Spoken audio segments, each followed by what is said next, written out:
Hello guys, welcome to build career with AS. इस वीडियो में मैं आपको गणित के सबसे ज़्यादा पूछे जाने वाले सवाल कराऊंगी, जो कि आने वाले एग्ज़ाम के लिए बहुत ही इम्पॉर्टेंट हैं, क्योंकि इसी पैटर्न पर अभी तक क्वेश्चन पूछे जा रहे हैं। सो प्लीज़ वीडियो को एंड तक ज़रूर देखिए। इस वीडियो में मैं जो क्वेश्चन कराऊंगी वो पिछली परीक्षाओं में पूछे हुए क्वेश्चन है, मोस्ट रिपीटेड क्वेश्चन है। और क्या होता है, कभी कभी क्वेश्चन रिपीट भी हो जाते हैं, इसलिए आप सभी के लिए इम्पॉर्टेंट है क्वेश्चन। सो प्लीज़ वीडियो को एंड तक ज़रूर देखिए। चलिए स्टार्ट करते हैं मैथ के क्वेश्चन। तो क्वेश्चन नंबर 1 है, साधारण ब्याज पर निवेशित कोई निश्चित धनराशि 12 वर्ष में 4 गुनी हो जाती है। समान दर पर यह राशि कितने वर्ष में स्वयं की 10 गुनी हो जाएगी। देखिए, मैथ के लिए सबसे पहले क्या किया करिए कि क्वेश्चन को अच्छे से पढ़ा करिए। और कभी कभी क्या होता है, हमसे कोई क्वेश्चन सॉल्व नहीं होता है, तो क्या करिए, उसी क्वेश्चन को 2-3 बार पढ़िए। धीरे धीरे क्या होगा कि अपने आप ही समझ में आने लगेगा क्या करना है। जब क्वेश्चन ना समझ में आए तो क्वेश्चन को ही बार बार पढ़िए, आ जाएगा। लेकिन इसके लिए आपको आनी भी चाहिए थोड़ी बहुत मैथ, कि किस मेथड का यूज़ करना है। तो मैथ को लगाते रहिए और मैथ आ जाएगी। तो सबसे पहले क्वेश्चन को अच्छे से पढ़िए। तो क्वेश्चन में क्या दिया गया, कोई धनराशि 12 वर्ष में 4 गुनी हो जाती है। तो हमें बताना वो कितने समय में स्वयं की 10 गुनी हो जाएगी। तो इसके लिए क्या होता है, एक फॉर्मूला होता है। फॉर्मूला कौन सा होता है, उसको या आप लोग याद कर लीजिए, या तो जब आप लोग लगाते रहेंगे क्वेश्चन तो खुद ही आ जाएगा कि अब इसमें कौन सा फार्मूला लगेगा और कैसे फार्मूला होगा। तो फार्मूला क्या है, n1 - 1 अपॉन t1 बराबर n2 - 1 अपॉन t2। तो ये फार्मूला है, या तो लगा लीजिए, वरना आपको खुद ही याद हो जाएगा। जैसे जैसे आप लोग लगाएंगे तो खुद ही है ही, क्या इतना बड़ा फॉर्मूला है, बस n1 - 1 अपॉन t1 बराबर n2 - 1 अपॉन t2। तो चलिए, क्वेश्चन में क्या कहा गया, कोई धनराशि जो है वो 12 वर्ष में 4 गुनी हो जाती है। यानी n1 कितना दिया गया, n1 दिया गया 4, और t1 कितना दिया गया, t1 दिया गया 12। अब n2 क्या दिया गया, कितने वर्ष में वह स्वयं की 10 गुनी हो जाएगी। तो n2 कितना दिया गया, 10, और t2 हमें निकालना है। तो बस ये वैल्यू दी गई है, इन्हें हमको फार्मूले में पुट करना है और आ जाएगा हमारा आंसर। चलिए एक बार फार्मूले को और लिख लेते हैं,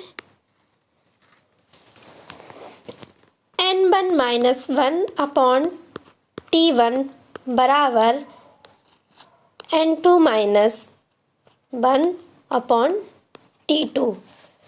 तो जो वैल्यू दी गई उन्हें रख लेते हैं। तो n1 कितना दिया गया, 4 माइनस का 1, और t1 कितना दिया गया, तो दिया गया 12, बराबर में n2 कितना दिया गया, तो n2 दिया गया 10 माइनस का 1 अपॉन t2 हमें निकालना है। तो 4 में से 1 जाएगा तो बचेगा 3 बटे में 12, और 10 में से 1 जाएगा तो बचेगा 9, और t2 निकालना है। अब काट लेंगे इसको 3 से, तो ये जाएगा 4 बार। तो t2 कितना आ गया, 9 गुणे 4, तो 9 चौक 36 वर्ष। ये 36 वर्ष कितना आया, कौन आया, तो ये t2 आया है 36 वर्ष। तो कितने वर्ष में वह स्वयं की 10 गुनी हो जाएगी, तो 36 वर्ष में वह स्वयं की 10 गुनी हो जाएगी। तो इस टाइप के क्वेश्चन के लिए हमें बस एक फार्मूला याद करना होता है, वो कौन सा है, n1 - 1 अपॉन t1 बराबर n2 - 1 अपॉन t2। बस इस फार्मूले को याद कर लीजिए और आपका आंसर आ जाएगा। जो भी पूछा जाए, कभी n1 पूछा जा सकता है, कभी n2 पूछा जा सकता है, कभी t1 पूछा जा सकता है। इस क्वेश्चन में t2 पूछा गया, तो जो भी पूछा जाए वो आप इस फार्मूले में रख के और निकाल लेंगे। तो देख लेते किस ऑप्शन में है, 36। तो ऑप्शन बी सही है, 36 वर्ष। अब देखते हैं नेक्स्ट क्वेश्चन। क्वेश्चन नंबर 2 है, एक फल विक्रेता 24 सेब पर एक सेब मुफ्त में देता है, वह ग्राहक को कितने प्रतिशत की छूट प्रदान करता है। तो कितने प्रतिशत की छूट देता है हमें ये बताना है। तो इस फॉर्मूले में बस कुछ नहीं होता, इस टाइप के क्वेश्चन में बस थोड़ा सा स्टूडेंट को कन्फ्यूज़न होता है कि मुफ्त में जो चीज़ दी जाती है वो तो ऊपर रख लेते हैं और नीचे जो 24 लिखना है या 25 लिखना है, बस इतना कन्फ्यूज़न रहता है। तो इसके लिए एक फार्मूला लगाते हैं।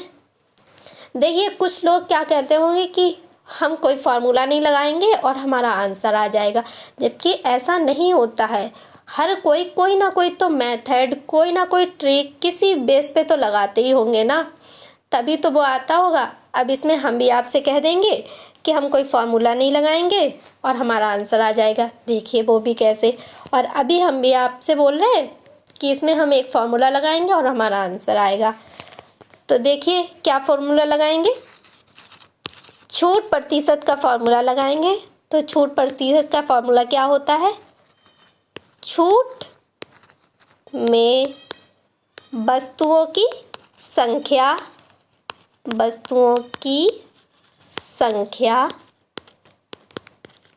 बटे कुल वस्तुओं की संख्या, कुल वस्तुओं की संख्या। तो जो जो दिया गया हम उसे रख लेंगे। तो छूट कितने की दी गई, 1 पे दी गई। अब बताइए हम यहाँ पे 24 लिखेंगे या 25 लिखेंगे। तो यहाँ पे हम लिखेंगे 25, क्योंकि 1 और 24 बराबर कितना होता है, 25। और फॉर्मूले में भी यही बोला गया, कुल वस्तुओं की संख्या, और कुल वस्तुएं हमारी कितनी है, 25। और क्या प्रतिशत में पूछा तो 100 से गुणा कर लेंगे। तो काट लेंगे 25 चक्कू, कितना होता है 4%। तो वो ग्राहक को कितने परसेंट की छूट देता है, तो देते हैं 4% की। तो देख लेते किस ऑप्शन में है, तो ऑप्शन डी सही है, 4%। अब आप लोग बोलें कि मैंने बोला था फार्मूला का नहीं यूज़ करेंगे और हमारा आंसर आ जाएगा। और भी लोग ऐसे ही कहते हैं मैं फार्मूले का यूज़ नहीं करूँगा और आंसर आ जाएगा। तो कुछ नहीं करना, जो भी चीज़ें मुफ्त में दी गई हो वो ऊपर रख ले, 1 या 2 जो भी, और टोटल वस्तुएं 1 और 24 जोड़ेंगे 25, और परसेंट में पूछा तो 100, 25 चौकू आ गया 4%। जैसे जैसे आप लोग लगाएंगे ना, आपको फार्मूला याद ही नहीं करना पड़ेगा, खुद ही पता चल जाएगा। ऐसे करना और खुद ही आप फार्मूला भी बना लेंगे फिर। चलिए अब देखते हैं नेक्स्ट क्वेश्चन। क्वेश्चन नंबर 3 है, एक इंसान 26 रुपये में 30 की दर से नींबू बेचकर यह दावा करता है कि उसको 30% लाभ हुआ है। उन नींबुओं का क्रय मूल्य प्रति दर्जन ज्ञात कीजिए। हमें नींबुओं का क्रय मूल्य बताना है, वो भी प्रति दर्जन। तो चलिए क्या करते हैं, क्रय मूल्य बताना है। सीपी से एसपी पर जाना है, क्योंकि वो बेचता है तो क्या कहता है कि उसे 30% का लाभ हुआ, वो इस चीज़ का दावा करता है। तो क्या कहा गया है, 26 रुपये में 30 की दर से नींबू बेचता है तो हम किस में लिखेंगे, एसपी में लिखेंगे, और रुपए ऊपर लिखे जाते हैं बटे 30 की दर से 100, और उसे 30% का लाभ होता है। जब लाभ होता है तो हम क्या करते हैं, 100 में प्लस करते हैं, तो कितना हो जाएगा 130। 0 से 0 गया, 13 दूनी 26, और इस 0 से ये 0 गया, तो कितना आ गया 2/3। 2/3 हमारा क्या आया, सीपी आया है, क्रय मूल्य आया है। लेकिन अभी हमारा क्वेश्चन पूरा नहीं हुआ। उन्होंने हमसे क्या पूछा है, क्रय मूल्य पर प्रति दर्जन, हमें प्रति दर्जन बताने हैं। और अभी क्या निकला है, 2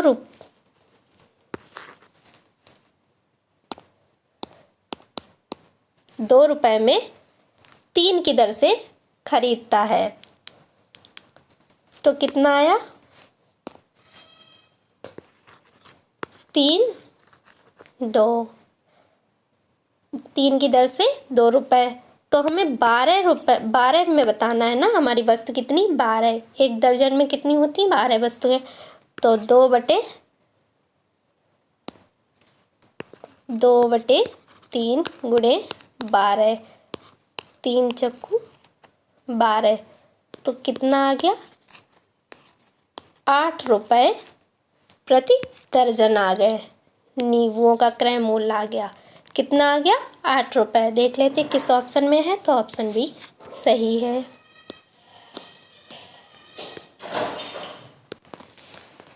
चलिए नेक्स्ट क्वेश्चन है, क्वेश्चन नंबर 4 है। दो संख्याओं का अनुपात 4:5 है। यदि पहली संख्या में 2 घटाया जाता है और दूसरी संख्या में 2 जोड़ा जाता है तो उनका अनुपात 2:3 हो जाता है।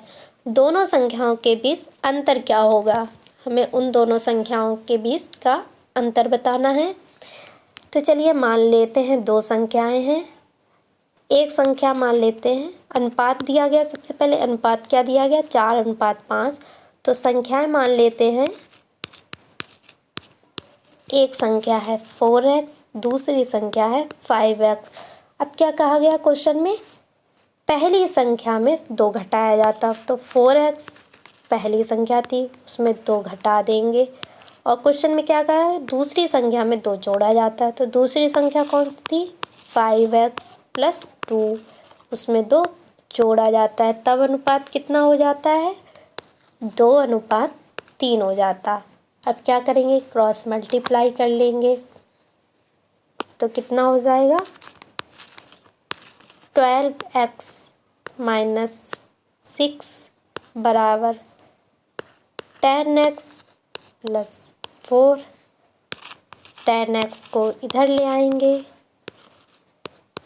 4 प्लस का 6 इधर आएगा, प्लस का हो जाएगा, तो ये आया 2x बराबर 10। तो x बराबर कितनी आ गया 5। तो अब संख्याएं क्या थी हमारी, एक थी 4x, तो कितनी हो जाएगी 4 × 5, यानी एक संख्या हो गई 20 और दूसरी संख्या कौन सी थी 5x। 5 × 5 बराबर 25, तो एक हो गई 20, दूसरी हो गई 25। अब हमें उनके बीच का अंतर बताना है। तो 25 में 20 जाएगा तो कितना बचेगा 5, तो उनके बीच का अंतर कितना आया 5। देख लेते किस ऑप्शन में है, तो ऑप्शन ए सही है। अब देखते हैं नेक्स्ट क्वेश्चन, और इस वीडियो का लास्ट क्वेश्चन है ये, क्वेश्चन नंबर 5 है। ए तथा बी की आयु का अंतर 16 वर्ष है। 6 वर्ष पहले ए की आयु बी की आयु से तिगुनी थी, तो बी की आयु क्या होगी? हमें बी की आयु बतानी है। देखिए ए और बी की आयु कितनी है, क्या कहा गया, ए की आयु जो है वो बी की आयु से तिगुनी है। मान लेते हैं बी की आयु 1, तो ए की आयु कितनी होगी तिगुनी है, तो 3 हो गया। अब उनके बीच अंतर कितना है, अंतर कितना है, तो है ये 16 वर्ष। और क्या कहा गया 6 वर्ष पहले, 6 वर्ष पहले, तो हम क्या करेंगे यहाँ पे एक ऐसी लाइन बना लेंगे, और ये अनुपात दिया गया 6 वर्ष पहले का है, 6 वर्ष पहले का। तो क्या करेंगे, देखिए हमेशा क्या होता है, अगर योग पूछा जाए तो योग दुगना हो जाता है और अंतर हमेशा बराबर ही रहता है। तो इनके बीच का जो अंतर होगा वो हमेशा बराबर ही रहेगा। तो कितना हो जाएगा, अंतर कितना है 2, तो कितनी बार गया 8, बस 8 का गुणा कर लेंगे, 8 आ गया और ये 24 आ गया। तो अभी इन्होंने पूछा नहीं कि वर्तमान में पूछा गया, 6 वर्ष पहले पूछा गया। तो अगर 6 वर्ष पहले का पूछा गया तो बी की आयु कितनी आ गई 8 वर्ष। और अगर एक ही पूछी जाती तो कितनी आई है, वो आई है 24 वर्ष। तो यहाँ पे लिखे ले रहे क्वेश्चन में, तो बी की वर्तमान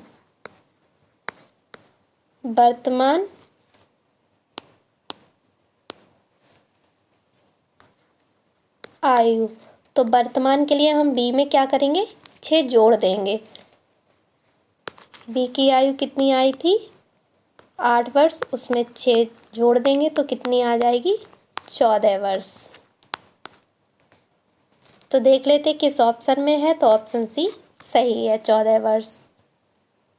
और अगर एक ही पूछी जाती तो उसमें भी 6 जोड़ देते तो एक की आयु कितनी हो जाती, 30 वर्ष वर्तमान आयु। तो फ्रेंड्स, ये थे मैथ के कुछ इम्पॉर्टेंट क्वेश्चन जो कि आने वाले एग्ज़ाम के लिए इम्पॉर्टेंट है। और आप लोगों को लगा हो कि ये वीडियो आपके एग्ज़ाम में कुछ हेल्प कर सकता है तो प्लीज़ वीडियो को लाइक कर देना, और चैनल को अभी तक सब्सक्राइब नहीं किया तो सब्सक्राइब कर लेना, और अपने फ्रेंड्स को शेयर कर देना। Thank you.